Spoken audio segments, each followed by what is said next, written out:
Howdy neighbors, it's Sako Tumi, and today I'm going to talk about 5 things anime taught me about horror writing.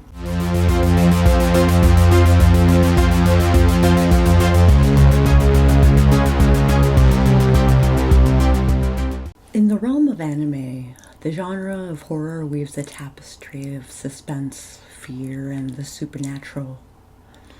As a medium that thrives on diverse storytelling, anime has embraced horror in a way that transcends traditional boundaries, leaving a lasting impact on both creators and audiences alike.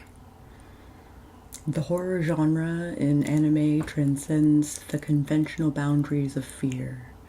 It is not merely about jump scares and gore, rather it delves into psychological horror, existential dread, and the exploration of the unknown. This nuanced approach allows anime to carve its niche in the broader horror genre, offering narratives that provoke thought and elicit a visceral response from the audience. I watched these movies and shows ad nauseum growing up, and it not only altered my art, but it also altered my writing. I stopped with the California Girls and Butterflies and went darker with my creativity. These weren't my first anime. That was Studio Ghibli without subtitles when I was 5, but they set the tone for my preteens into my adulthood. Humanoid monsters with tattoos and fangs appealed to teenage Sako, and the settings just added to the aesthetic. More on that later. It taught me the following about writing horror. The more mundane the setting, the more horrific the horror. It's not the city that is evil, it's the denizens of said city that are evil. The baseline situations are generally bleak, and then terrible things happen. In High School of the Dead, the high school is infested with zombies, so the setting itself is dangerous. The high school isn't horrific, the infestation is. The contrast is what makes it scary. The mundane setting serves as a Trojan horse for horror, infiltrating the audience's psyche and challenging their sense of security. It transforms the spaces we inhabit daily, homes, schools, workplaces, into potential breeding grounds for the supernatural, or the psychologically unsettling. This subversion of the ordinary creates an atmosphere where horror can thrive, preying on our vulnerabilities and exploiting the illusion of safety we find in the mundane. Female characters tend to be more manipulative in horror as a defense mechanism. Vampire Hunter D featured Lamika, the daughter of Dracula. She used manipulation as her primary attack, and it was super effective. Ninja Scroll had female monsters attempt to seduce and destroy in a siren-like fashion. Fu in Samurai Champloo was the brains of the operation, and she manipulated the boys to do her bidding. Women are also useless, but kept around for some reason. Hear me out. This might be a left turn, but it's worth mentioning. The poster child of this concept was Fu from Samurai Champloo.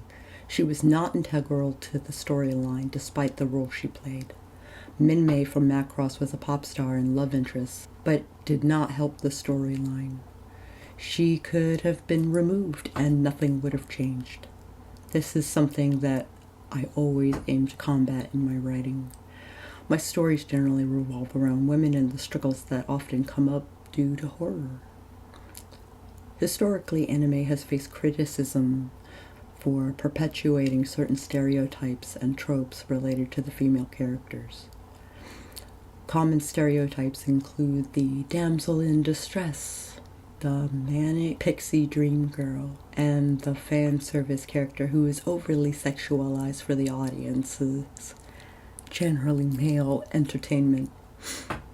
These tropes have been scrutinized for reinforcing traditional gender roles and objectifying women. However, there has been a notable shift in recent years toward the more nuanced and empowering representations of women in anime. Dread can be scarier than jump scares. Junji Ito's Maniac spends entire episodes in that space, and the climax is the culmination of all that dread into something truly scary. Akira used dread until the gore in an expert fashion.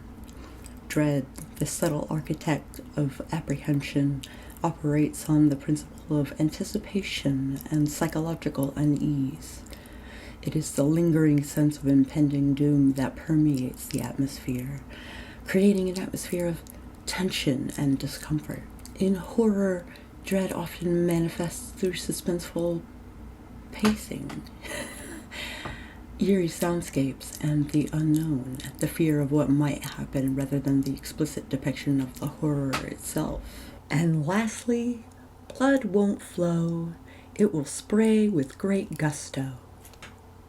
It will rain men, hallelujah, or body parts thereof. Fist of the North Star was the first anime that I saw do this, and Hellsing followed suit. The red rain specifically is a harrowing effect in a combat horror scene. I talked about dread in the last point, but gore, on the other hand, is the visceral, in-your-face aspect of horror. It involves the explicit depiction of graphic violence, blood, and bodily harm.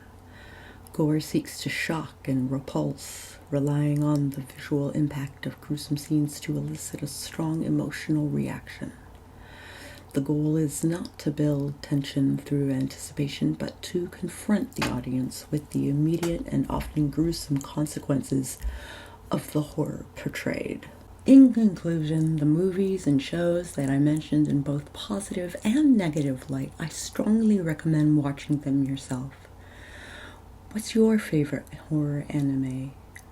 Comment below. If you like this video at any point, I encourage you to hit the like button, and if you want to see more videos like this one, there is a whole playlist of things about writing learned from anime in the description, so give the others a watch. You can generally find me on Google as Sako Tumi or Sako, so feel free to stumble on my social media and maybe even my website.